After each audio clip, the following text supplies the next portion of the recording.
सोचो एक सांप के बारे में, कोई भी सांप नहीं, एक ऐसा सांप जो बस से भी लंबा, कार से भी भारी, एक ऐसा सांप जिसके जबड़े मगरमच्छ को भी कुचल सकते हैं। यह कोई साइंस फिक्शन नहीं था, यह था टाइटानोबोआ। 60 मिलियन साल पहले साउथ अमेरिका के गर्म और उमस भरे जंगलों में टाइटानोबोआ का राज था। यह कोई कहानी वाला जानवर नहीं था, इसके होने के सबूत जीवाश्मों से मिले हैं। यह कुदरत की ताकत की एक डरावनी याद दिलाता है।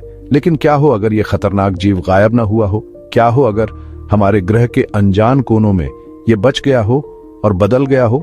धरती बदल गई है, ज्यादा गर्म, ज्यादा गीली, ठंडे खून वाले विशालकाय जीव के लिए ज्यादा अच्छी।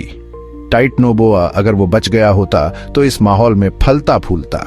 कुदरती बदलाव, खाने की बहुतायत और बढ़िया हालात के कारण सबसे बड़े और सबसे ढलने वाले जीव को फायदा देता।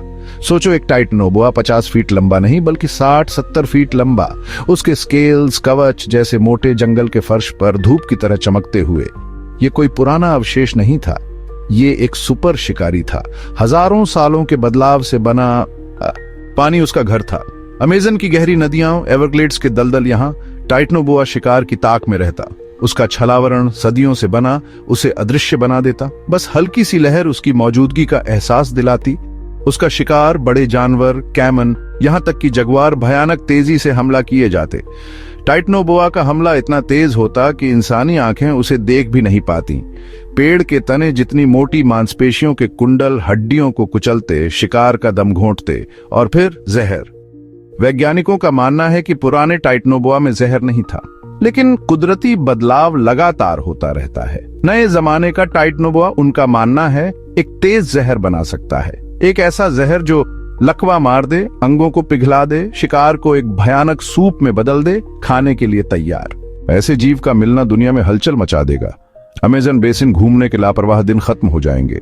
दुनिया के दलदल जो कभी जैव विविधता के लिए स्वर्ग थे, जाने से मना जगह बन जाएंगे। मुठभेड़ होना तय है। नदी के किनारे के गांव दहशत में, मछली पकड़ने वाली नावें गहरे पानी में गायब, किसी अनजानी ताकत से खींची हुई। इंसान हजारों सालों में पहली बार एक ऐसे शिकारी का सामना करेगा जिसे वो न तो भगा सकता है, न चकमा दे सकता है, न ही गोली मार सकता है। वापस लड़ना टेक्नोलॉजी बनाम कुदरत का सबसे बड़ा शिकारी। सेना को बुलाया जाएगा, लेकिन आप एक ऐसे जीव से कैसे लड़ेंगे जो नदी में गायब हो सकता है, जो छोटे हथियारों की आग को झेल सकता है? टैंक, मिसाइल, नुकसान बहुत ज्यादा होगा। हम अपने ही घर में एक जंग लड़ रहे होंगे, एक ऐसे दुश्मन के खिलाफ जिसे हम मुश्किल से जानते हैं। नई तकनीकें बनानी होंगी। मोशन सेंसर जो जंगल के घने पेड़ पौधों को भेद सकें। ड्रोन जिनमें ऐसे ट्रैंक्विलाइजर डार्ट हों जो इतने बड़े जीव को बेहोश कर सकें। और जहर, उसके जहर का तोड़ ढूंढना सबसे जरूरी होगा। समय के खिलाफ एक दौड़। टाइटानोबोआ का होना सिर्फ इंसानों को ही प्रभावित नहीं करेगा, पूरी फूड चेन गड़बड़ा जाएगी। कैमन जो पहले से ही संघर्ष कर रहे हैं, विलुप्त होने का सामना करेंगे। जगुआर जो खुद शिकारी हैं, टाइटानोबोआ के इलाके से दूर रहेंगे। खेती पर इसका असर बहुत बुरा हो सकता है। सिंचाई नहरें जो खेती के लिए जरूरी हैं, शिकारगाह बन सकती हैं। खेती पर निर्भर देशों के लिए आर्थिक नुकसान बहुत बड़ा हो सकता है। बहस बहुत जोरदार होगी। क्या हम टाइटानोबोआ जैसे जीव को खत्म करने के बारे में सोच भी सकते हैं? एक ऐसा जीव जो लाखों सालों से जिंदा है, जो विकास की शक्ति का प्रमाण है। दूसरा विकल्प होगा उसे सीमित रखना। बड़े रिजर्व जिनकी निगरानी की जाए, जहां टाइटानोबोआ बिना किसी परेशानी के रह सके। लेकिन क्या हमें इतने शानदार जीव को कैद करना चाहिए? क्या यह सही है? टाइटानोबोआ का मिलना हमें दुनिया में अपनी जगह के बारे में असहज सच्चाइयों का सामना करने पर मजबूर करेगा। हम खुद को दुनिया के मालिक समझते हैं, लेकिन टाइटानोबोआ इस बात की याद दिलाएगा कि कुदरत हमेशा अपना रास्ता खोज लेती है। ऐसे जीव के साथ रहना सीखने के लिए हमारी सोच में बड़ा बदलाव लाना होगा। हमें उसकी आदतें, उसकी कमजोरियां सीखनी होंगी। हमें उसकी ताकत का सम्मान करना होगा, साथ ही खुद को बचाने के तरीके भी खोजने होंगे। सवाल ये नहीं होगा कि क्या हम टाइटानोबोआ के साथ रह सकते हैं, सवाल ये होगा कि क्या हम रहना चाहते हैं। क्या हम ऐसे जीव के साथ ग्रह बांटने को तैयार हैं जो हमारी जान इतनी आसानी से ले सकता है, या डर और व्यावहारिकता जीत जाएंगे, हमें विनाश के रास्ते पर ले जाएंगे? जवाब आसान नहीं होंगे, लेकिन एक बात पक्की है, टाइटानोबोआ का मिलना हमारी दुनिया को हमेशा के लिए बदल देगा। ये सिर्फ हमारी तकनीक का ही नहीं, बल्कि हमारी इंसानियत का भी इम्तिहान होगा। सोचो, अगर टाइटानोबोआ आज होते तो दुनिया कैसी होती? ये विशालकाय सांप पुराने जमाने का, साउथ अमेरिका के घने जंगलों में रहा करता था, लेकिन आज वो जंगल बदल गए हैं। घने जंगलों में टाइटनोबोआ को पुराने जैसे ही शिकार और छुपने की जगह मिल जाती। इतना बड़ा और ताकतवर वो फिर से राजा बन जाता जैसे लाखों साल पहले था। लेकिन आदमियों ने जंगल काट दिए हैं। क्या टाइटनोबोआ छोटे जंगलों में रह पाएगा या फिर खाने की तलाश में शहरों में आ जाएगा? नदियां और दलदल भी इसके लिए अच्छे घर हो सकते हैं। टाइटनोबोआ पानी में भी रह सकता है, शिकार का इंतजार करता हुआ, लेकिन इतने बड़े शिकारी से नदियों का पूरा जीवन बदल जाएगा। मछलियां और दूसरे जानवर और आसपास रहने वाले लोग भी डर जाएंगे। और शहरों का क्या, लगता नहीं, पर टाइटनोबोआ बहुत जल्दी ढल जाता है। नालियां, खाली इमारतें, फैक्ट्रियां, ये सब इसकी छुपने की जगह बन सकते हैं। सोचो, शहर में ऐसा सांप, डरावना है ना, पर यह हो सकता है। अगर टाइटनोबोआ वापस आ गया तो हमें कुदरत से अपने रिश्ते के बारे में सोचना पड़ेगा। हम जंगलों की रक्षा कैसे करेंगे, बड़े बड़े शिकारियों के साथ कैसे रहेंगे, इससे हमारा भविष्य तय होगा। टाइटनोबोआ का बचपन सिर्फ इस पर नहीं बल्कि हमारी सोच पर भी निर्भर करेगा। हमारे फैसले कल के जंगल बनाएंगे। क्या हम टाइटनोबोआ को फिर से राज करने देंगे या फिर इसे हमेशा के लिए खत्म कर देंगे? यह हमें तय करना है। अब सोचो कि टाइटनोबोआ आज की दुनिया में न सिर्फ जिंदा है बल्कि राज भी कर रहा है। जैसे जैसे ये आजकल के जगहों में घूमता फिरता है, ये अकेला नहीं होगा। इसका सामना दूसरे बड़े शिकारियों से होगा और हो सकता है ऐसी लड़ाइयां होंगी जिससे खाने पीने का पूरा सिलसिला ही बदल जाए। घने अमेजन के जंगलों में टाइटनोबोआ का सामना जगुआर से हो सकता है, जो अभी जंगल का राजा है। जगुआर अपने मजबूत जबड़ों और चुपके से हमला करने के लिए जाने जाते हैं, लेकिन 40 फुट लंबे सांप के सामने लड़ाई बहुत बड़ी होगी। कौन जीतेगा, फुर्तीला खूंखार जगुआर या विशाल दम घोंटने वाला टाइटनोबोआ? दलदल और नदियों की बात करें तो टाइटनोबोआ का सामना एक और खतरनाक शिकारी से होगा, मगरमच्छ। दोनों अपने पानी के इलाके के मालिक हैं, लेकिन टक्कर तो होगी ही। सोचो, जब ये दोनों दैत्य भिड़ेंगे, पानी कैसे उछलेगा? हर कोई जीतने के लिए लड़ेगा। ऐसे मुकाबलों का नतीजा क्या होगा कहना मुश्किल है। ताकत का पलड़ा कभी इधर कभी उधर होगा।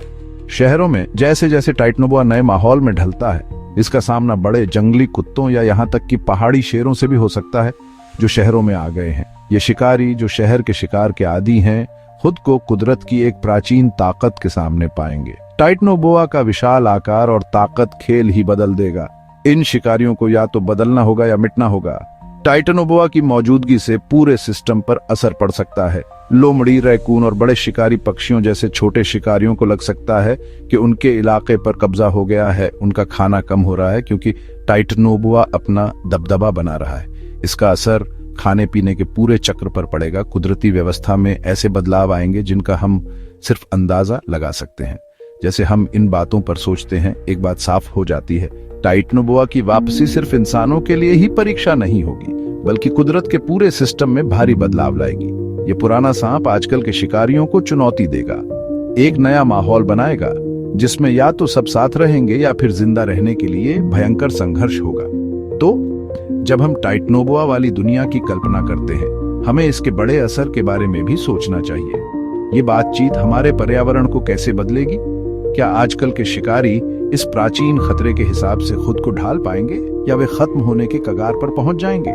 जवाब कुदरत के नाजुक संतुलन और जिंदा रहने की लगातार बदलती कहानी में छिपा है। ये टाइटनोबोआ जैसे ही शहरों में घुसेगा, तबाही मच जाएगी। सोचो, 40 फुट का सांप कंक्रीट के जंगल में बड़ी बड़ी इमारतों के बीच गलियों में रेंग रहा है। टाइटनोबोआ का साइज और ताकत इंसानों और शहरों के लिए बहुत बड़ा खतरा होगा। घरों के आसपास वो शिकार करेगा, पालतू जानवरों को, यहाँ तक कि लोगों को भी। शहरों में रहने वाले जानवर जैसे कुत्ते, बिल्लियां, रैकून, सब इसके सामने बेबस होंगे। लोगों के दिलों में दहशत फैल जाएगी, क्योंकि शहर और जंगल का फर्क मिट जाएगा। इमरजेंसी सर्विसेज के लिए बहुत मुश्किल होगी। पुलिस, आर्मी, सबको सांप को पकड़ने या मारने के लिए बुलाना पड़ेगा। सड़कें जंग का मैदान बन जाएंगी, चारों तरफ तबाही होगी। पैसों का भी बहुत नुकसान होगा।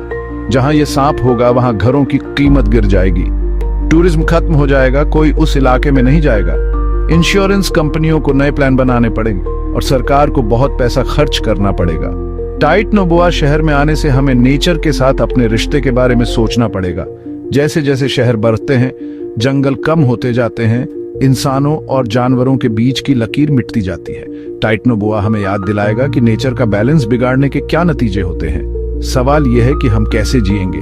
क्या हम शहरों के चारों ओर दीवार बनाएंगे या इस पुराने शिकारी के साथ रहना सीखेंगे, लड़ाई कम करेंगे और सबकी जान बचाएंगे?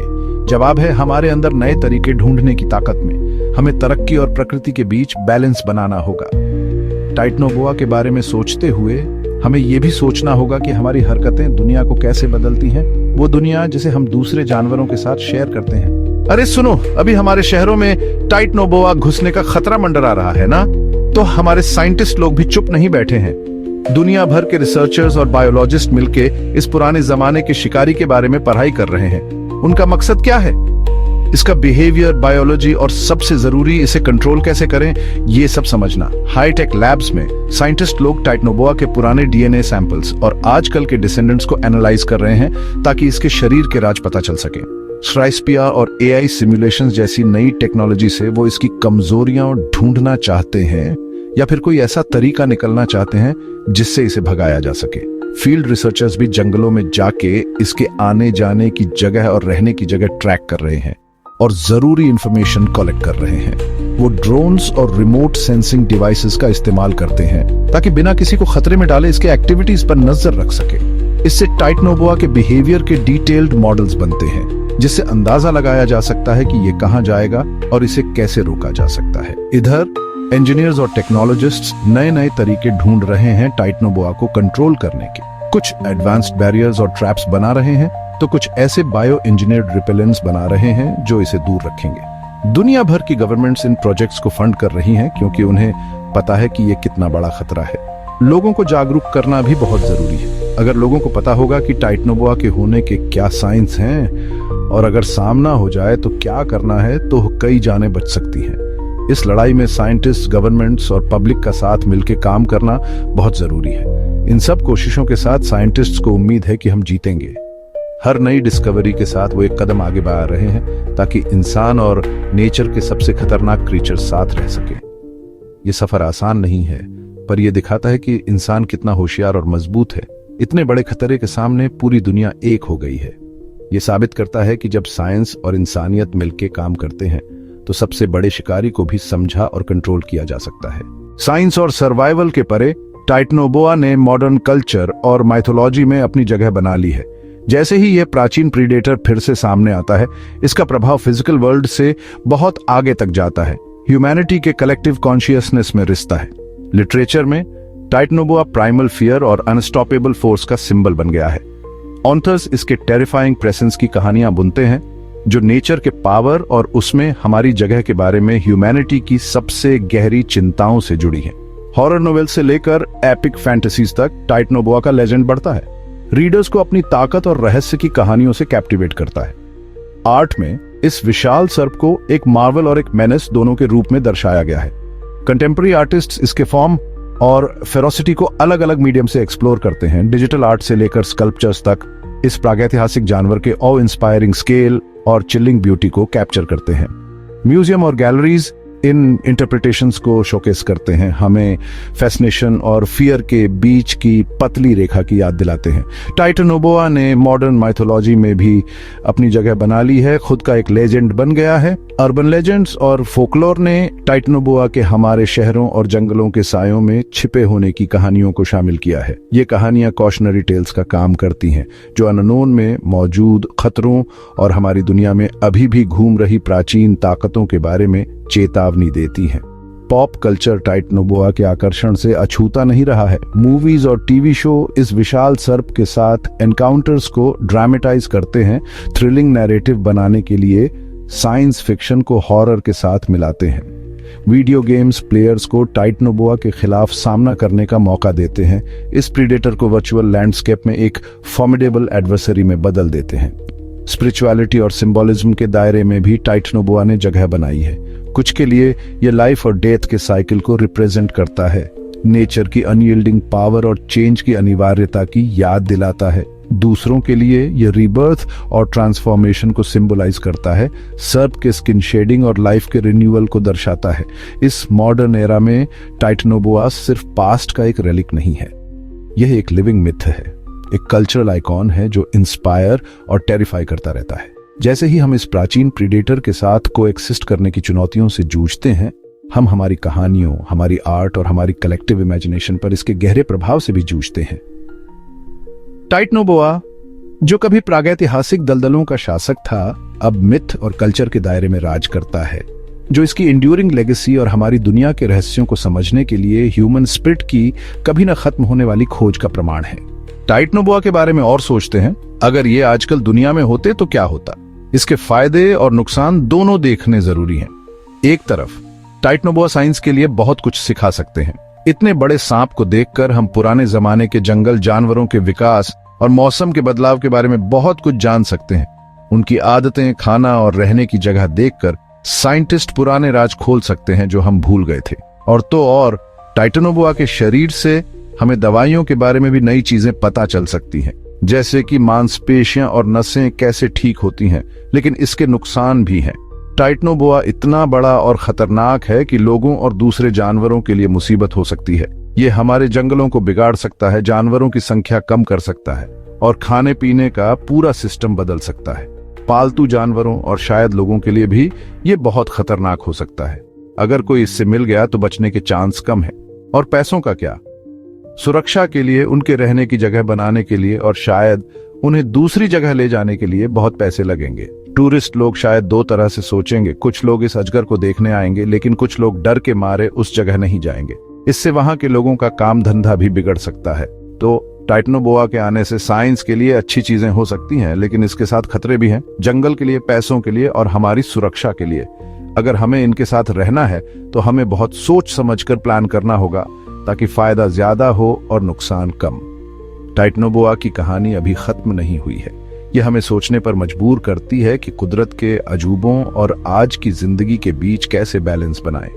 अगर आपको यह वीडियो पसंद आया हो तो इसे लाइक जरूर करें, अपने दोस्तों के साथ शेयर करें और हमारे चैनल स्टोरी जीनी को सब्सक्राइब करना न भूलें, ताकि आप कोई भी नया एडवेंचर मिस न करें। मिलते हैं अगले वीडियो में, तब तक के लिए खुश रहिए, एक्सप्लोर करते रहिए।